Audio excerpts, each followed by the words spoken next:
About 100 kilometers south of Lublin, there's a thick forest that was the site of one of the largest partisan battles of World War II. Until the fall of the communist state in Poland in the 1990s, this battle was relatively unheard of, mostly because it showed the level of betrayal between partisan groups.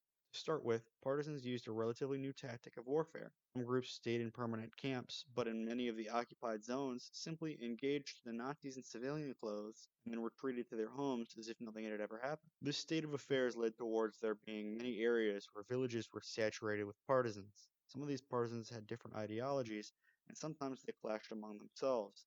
This is where Osuchy comes into play. Many surface level historians consider this battle between Polish partisans and Nazis, but the truth is that the Poles had three different political groups. The largest element was the Home Army, composed of Polish soldiers who found themselves out of work and home once the Nazis invaded.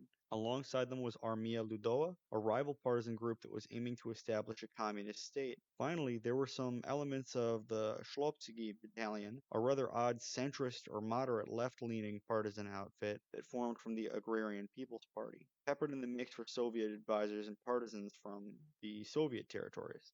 In times of strife, such as after the German invasion of Russia, these groups cooperated, albeit begrudgingly. To their great surprise, this seemed to be working pretty well. While the Nazis were busy invading Russia, the partisans brought chaos to the rear, cutting supply lines, blowing up bridges, and ambushing patrols. The Germans saw to it to establish a major counter-partisan plan. Partisans were isolated to a swamp, encircled, but some of them managed to escape and regroup in camps nearby. The reinforcements came from local villages. Most of these partisans went home, but those who stayed came here to Osuchy. By 15 June 1944, the Nazis had surrounded them completely and were intent on not allowing anyone to escape. They dug in with trenches, landmines, and machine guns mounted in the dirt. They called their operation Operation Stormwind II. The partisans still held a good chunk of forest and assumed that the Germans would retreat until the bombing began on the 21st. They were being pushed into a smaller and smaller area, ready to be finished off. The following morning, 700 Armia Ludowa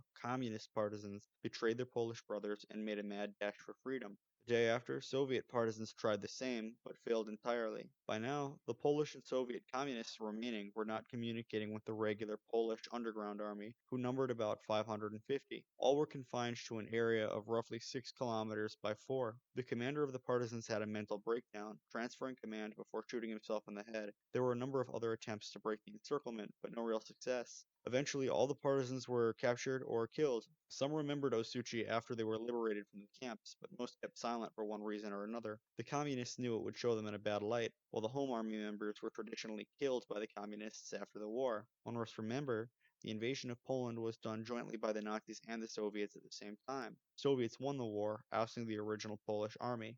It wasn't until the fall of the communist state that they were finally afforded the honor of having this beautiful memorial in the forests where they died.